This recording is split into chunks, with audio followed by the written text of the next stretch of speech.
In the heart of New York, a waitress spills wine on a mafia king and is dared to sing an impossible aria. One note could change her life forever. Fear, power, and a secret past collide in a night no one will ever forget. Will she survive and triumph? They called him the King of New York, a man of immense influence and power. But that night at Waitress, Alessandro Moretti wasn't after chaos. He wanted a spectacle. He looked at the nervous waitress who had just spilled wine on his $3,000 suit and let out a cold, unsettling laugh. The room went silent. He gestured toward the stage where the opera singer was supposed to perform. "You ruined my night," he said smoothly, yet sharply. "Fix it. If you can perform the Queen of the Night aria right now, I will reward you greatly. If you fail, well, let's just say you'll regret it." He thought he had the upper hand. He had no idea who she really was. Rain hammered against the tinted windows of Waitress that November night. To the public, it was a Michelin-starred haven for the elite. To those in the know, it was neutral ground for New York's most powerful families.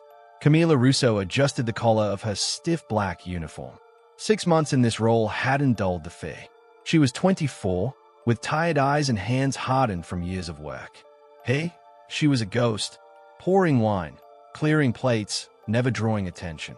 "Table 4 needs a refill," whispered Mr. Henderson, the floor manager. "And don't look at them. The Moretti brothers are in a mood." Camilla's stomach turned. Table 4. Everyone knew Alessandro Moretti, not just a business titan, but a man whose reach extended far beyond the boardroom. He was 32, strikingly handsome, with steel-colored eyes and a presence that could command silence with a glance. Tonight was meant to be a celebration. The club had booked a renowned Italian soprano, Giulia Venezzi, but the storm had trapped her at the airport. Camilla approached the table, balancing a heavy crystal decanter. Just as she leaned to pour, a commotion startled her. Rocco, one of Alessandro's men, slammed his fist in frustration. The decanter slipped. Wine splashed across the pristine table and Alessandro's suit. Time froze. The entire room was silent. Camilla felt herself turn pale. She had just embarrassed one of the most influential men in New York. Alessandro looked at her, calm yet piercing. "Stop," he said. She froze. He studied the broken glass on the table and addressed the room. "Tonight has been disappointing. My singer is missing, my plans delayed, and now a mistake has been made. But I'm intrigued." He turned back to her. "What's your name?" "Camilla," she whispered. "Camilla," he repeated, tasting the name. "Normally, you'd be taught a lesson. But tonight, let's make it interesting. You replace the music. Entertain me. Show me your talent, and you leave with respect. Fail, and you'll have to make amends in my club for years to come." The room gasped. A cruel challenge. But Camilla saw something else in his gaze. A spark of curiosity. A chance. She nodded. "Deal."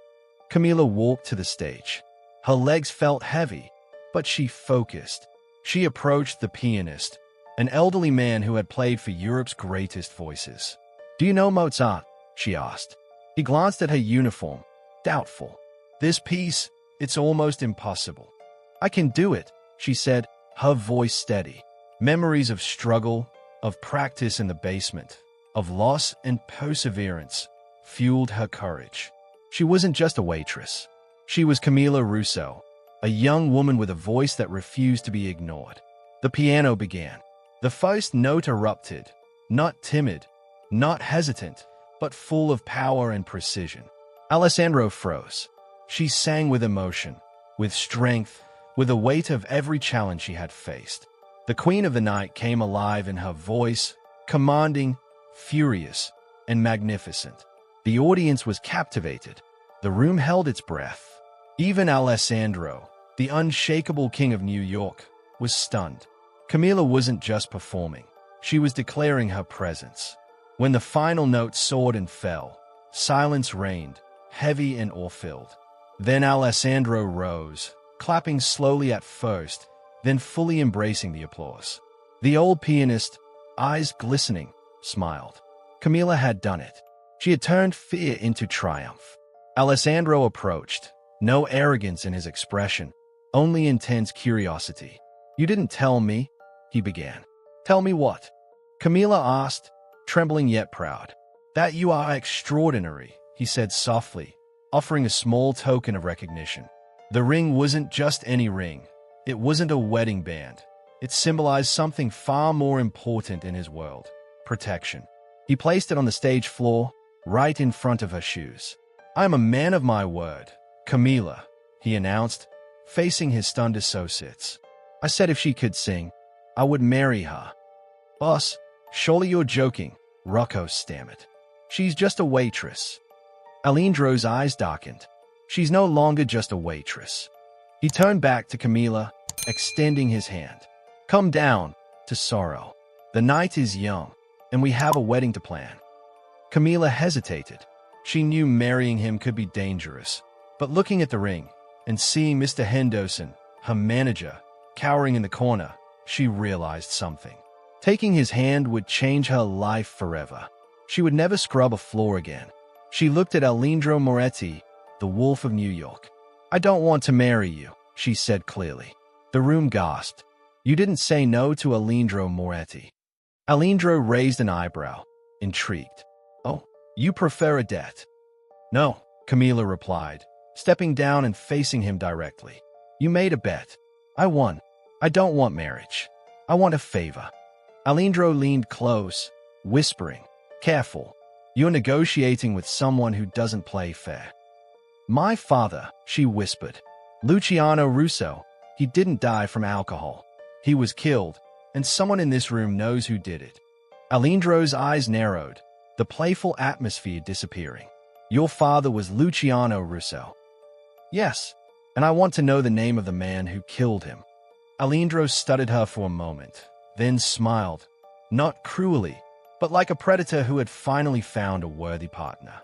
"Marriage it is," he said, grabbing her hand, "because the man who killed your father is also a threat to me." Outside, the rain poured.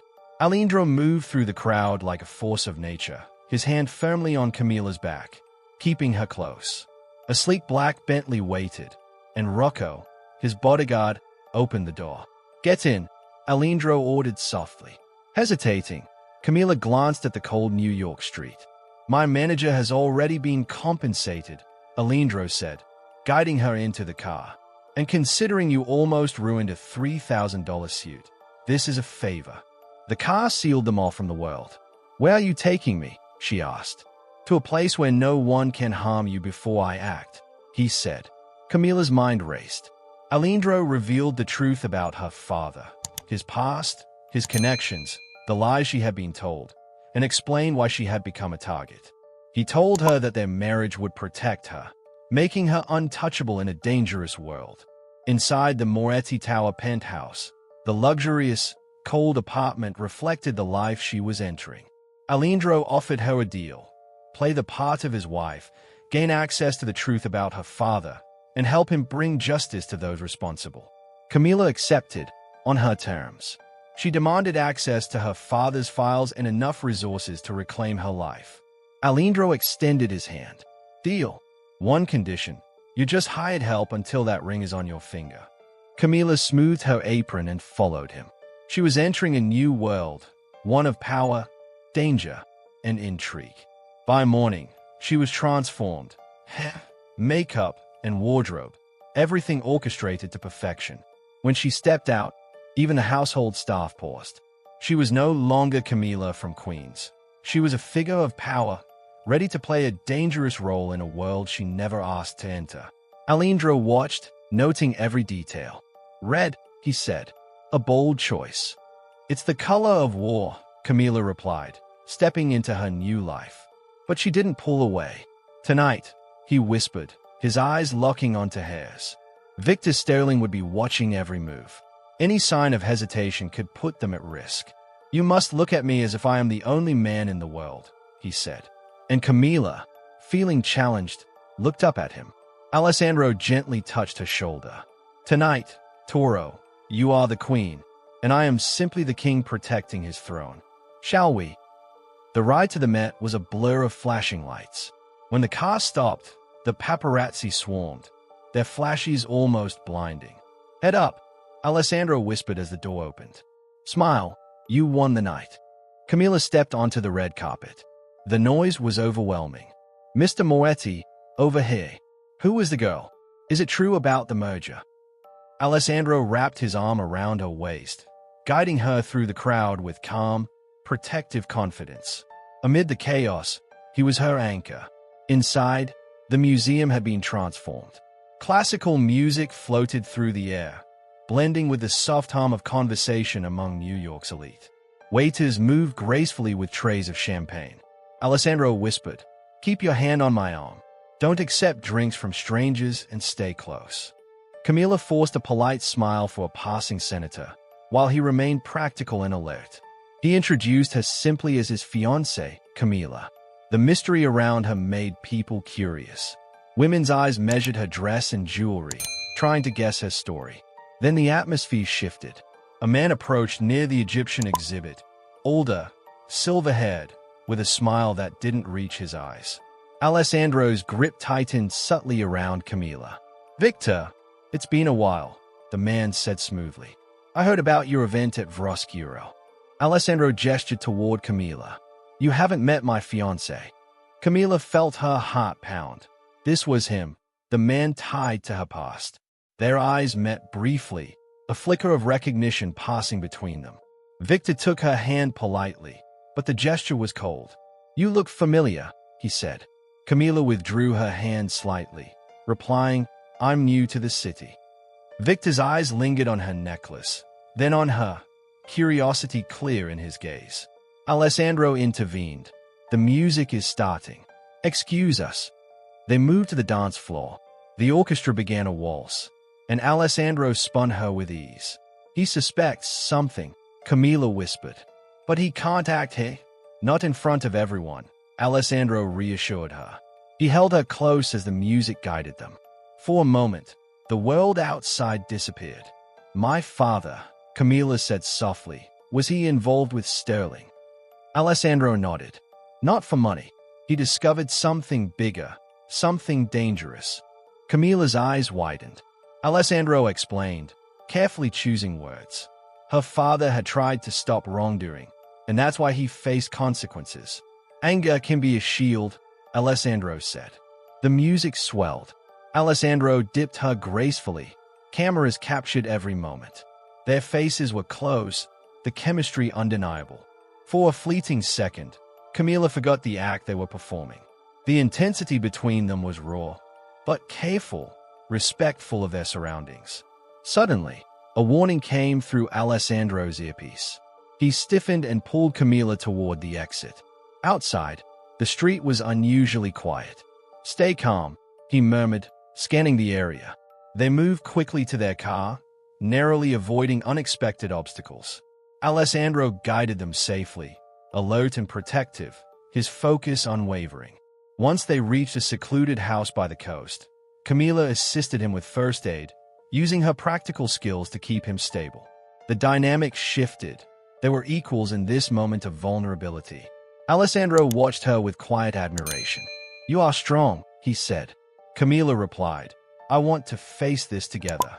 Together, they planned their next move, knowing the night's challenges were far from over.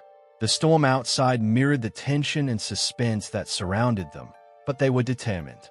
Side by side, they faced the unknown, ready for whatever came next. "Be invited." He turned to Camilla, a dark plan forming in his eyes. "How well do you know Puccini?" he asked. The SS Titan was a floating palace docked at a private pier in Newark. It was supposedly hosting the Oceanic Charity Ball, organized by one of Victor Sterling's shell companies. The guest list was impenetrable: senators, judges, and foreign dignitaries arriving in elegant gowns and tuxedos. Alessandro and Camilla sat in a dark van a mile away. "This is insane," Rocco muttered from the driver's seat. "Sending her in alone." "I'm not alone," Camilla replied, adjusting the hidden earpiece. Her silver gown shimmered like moonlight. "I have the best backup in the city." "The plan is simple," Alessandro said, checking the Glock strapped to his ankle. His eyes locked on hers, intense enough to make her shiver. "You are the entertainment. We forged the booking agent's credentials. You go in, You perform. Keep Sterling's attention. While the crowd is mesmerized, I slip into the lower decks. The records are in the server room on Deck C. I need 15 minutes. If anything goes wrong, he gripped her shoulders. If Sterling interferes, say the code word, curtain, and I'll handle the rest. I'll be fine, she lied. Camila exited the van, walking with confidence toward the security checkpoint, head high, embodying every ounce of diva energy she could summon. Name? The guard asked. Giulia Venezzi, she said, borrowing the name of the famous soprano she had replaced nights ago. I'm the surprise performer. The guard checked the list. Thanks to Alindro's hacker, she was cleared. You're late, Ms. Venezzi. Mr. Sterling is waiting. Backstage, the ballroom dazzled with chandeliers and finely dressed guests. Unaware they were standing above a secret operation. Camila peeked through the curtain. Sterling, champagne flute in hand, laughing with the police commissioner. The sight made her blood boil. Ladies and gentlemen, the announcer boomed. A special surprise, the voice of an angel. Please welcome Giulia Venezzi. The spotlight hit her as she stepped out. She froze for a moment, then saw Sterling. He wasn't just watching politely. His gaze was sharp, suspicious. She nodded to the conductor and began singing O mio babbino caro, a sweet, pleading aria. Her voice floated through the hall, pure and haunting, directed subtly at Sterling. Twice, she tapped her A. Signal sent. Below deck, Alindro moved like a shadow, incapacitating two guards silently and reaching the server room. The biometric lock blinked red, but his decoder worked. Access granted. Files revealed human cargo manifests and ledgers, enough to dismantle Sterling's operation. Got it, Alindro whispered, heading to Soro. Suddenly, 3 men blocked the exit. They weren't security, mercenaries. Behind them, Arthur, Alindro's trusted lawyer for 20 years, stood silently. Arthur. Alindro's shock was clear. Sorry, Alindro, the lawyer said. Victor offered a retirement plan. Better than loyalty. Alindro tried for his gun, but a taser struck him. Darkness overtook him. Upstairs, Camila's earpiece crackled. Alindro, she whispered, panicked. Sterling raised his glass mockingly, gesturing across his throat. The orchestra faltered. 2 guards grabbed her. Ladies and gentlemen, Sterling announced, calm and collected. It seems our performer is feeling unwell. Let's give her a hand as she exits. Dragged off stage, Camila hit the steel floor of the cargo hold. The smell of diesel and the hum of the engines reminded her of how far from safety they were. Alindro lay bound nearby, bruised but defiant. Inside a shipping container, dozens of terrified young women huddled. Sterling smiled cruelly. Tonight, they go to the highest bidders. And you two are just loose ends. He pressed a gun to Alindro, but Camila had a plan. She asked for the microphone. Raising her voice to a dramatic crescendo, she unleashed a piercing, high-frequency scream aimed at the ship's audio system. The speakers overloaded, stunning the mercenaries. In that instant, Alindro broke free, fighting Sterling. A gunshot rang out. Sterling collapsed. Silence. The underworld king was gone. Alindro rushed to Camila, holding her tight. You crazy, brilliant woman, he whispered. You nearly blew my eardrums out. Together, they freed the women. The USB drive Alindro carried contained enough evidence to clean up the city. 6 months later, the wedding took place on the stage of the Metropolitan Opera House. Camila walked down the aisle in a flowing white gown. No diamonds, just her father's silver locket. Alindro waited. Bruises gone, eyes locked on hers. I'll marry him, she declared, defiant as ever. Laughter and applause erupted. The orchestra played the victorious finale of the Magic Flute. From Waitress to Queen, Camila had found a melody, and a city of chaos had found its harmony. And that is the dramatic conclusion of If You Can Sing This Opera Aria, I'll Marry You. From spilled drinks to sonic weapons, Camila and Alindro proved the strongest partnerships are forged in fire. What do you think of Camila's quick thinking? Would you have forgiven Arthur? Let us know in the comments. Like, share, and subscribe for more stories of drama and romance. 6 months after the triumphant wedding at the Metropolitan Opera House, Camilla Russo's life was anything but ordinary. She was no longer the timid waitress from the streets of Queens, but a woman at the heart of an underground empire, at the center of New York's deadliest plots. The sun rose over the skyline, golden rays glinting off the glass and steel of Moretti Tower. Camilla, now officially known as Mrs. Moretti, walked through her new penthouse, a space where luxury and danger intertwined.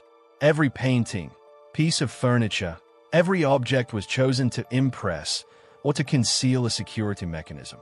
Yet despite the opulence, she felt at home. Stronger, more confident, but always vigilant. Alindro waited in the living room, impeccably dressed in a sharp black Italian suit, his gaze as piercing as ever. "I don't like staying in empty offices too long," he said, his tone light yet precise. Victor Sterling was a problem, but other predators are circling. Camilla nodded. The months following their fake marriage had been spent untangling Victor's network, but what they uncovered went beyond anything they had imagined. Arms trafficking, money laundering, illegal contract with multinational corporations, an empire built in the shadows touching government, finance, and even the New York art scene. "We need to infiltrate the other faction," she said, stepping toward the wall map of the city dotted with red pins Alindro had placed. "The Del Vecchio Syndicate. Their influence is subtler, but far more dangerous. If we don't move fast, they'll reclaim what we destroyed." Alindro smiled, a mix of admiration and surprise. "I knew you had guts, but you're already planning like a general." "My past taught me to be fast," she replied, eyes alight with determination. "And I will never be a victim again. Never." 3 days later, Camilla and Alindro found themselves on a private yacht, this time under the pretense of a charity gala. Destination: the abandoned Brooklyn docks, where the syndicate conducted its secret dealings. The evening was organized under the name of a supposed Italian patron, allowing Camilla to pass as a celebrity invited to charm the elite. Rocco, their loyal right-hand man, drove the black car. Next to him, Camilla checked her hidden earpiece and microcamera stitched into her ruby-red gown. Alindro, flawless as always, intertwined his hand with hers. The simple touch was a silent reminder of their unbreakable alliance. "Remember," Alindro whispered, "the key here is to remain undetected. The syndicate is extremely cautious. But you have an advantage. Your opera background, your natural charisma. They have no idea what's coming." The yacht docked gently. Camilla stepped down gracefully, her heels clicking on the wet wood. The sea breeze lifted her dress slightly, adding an air of mystery. Masked figures and suited men watched the perimeter, but no one could recognize New York's future queen. Inside, she made her way to the main hall, where a small orchestra played for a handful of guests. Camilla climbed a small improvised stage. Light bathed her, and her voice rose, soft yet hypnotic. A selection of classical arias, punctuated with modern notes, captivated every attendee. At the back of the room, a stern-faced man observed. Carlo Del Vecchio, patriarch of the syndicate, frowned. This singer, she wasn't there merely to entertain.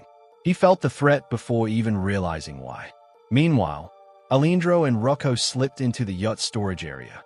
Security cameras were numerous, but their devices allowed them to move almost invisible through the beams of light. Alindro opened a hidden safe behind a false wall.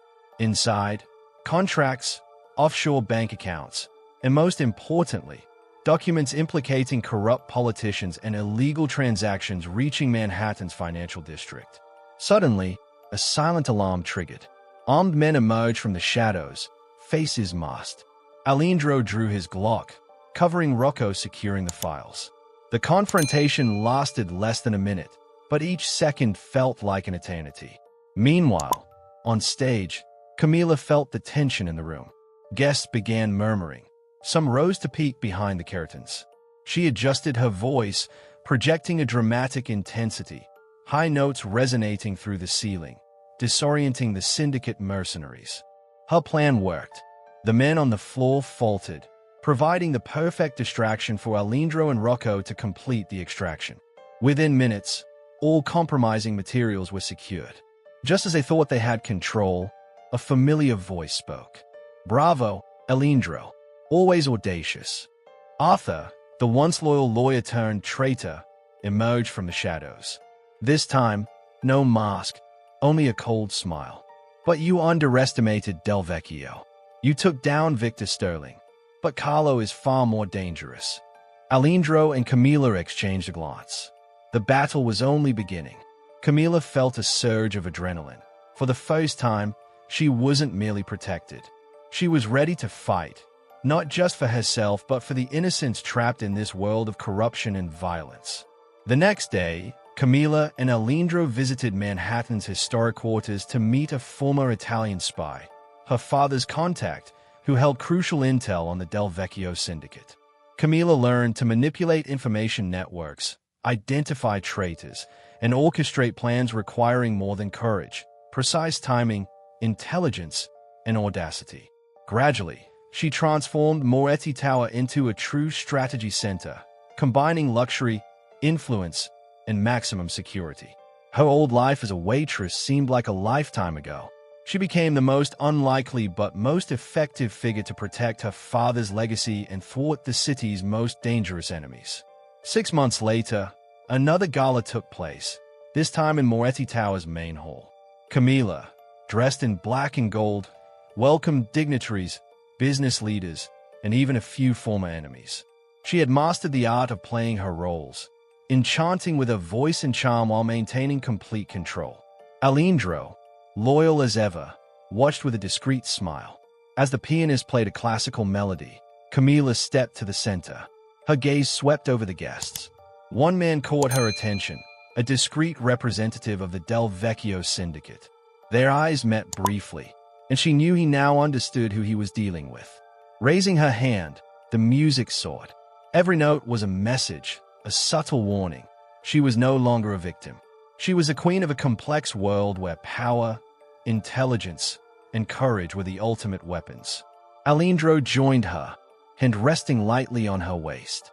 Together, they were an unstoppable force, ready to face anyone threatening their empire and those they protected.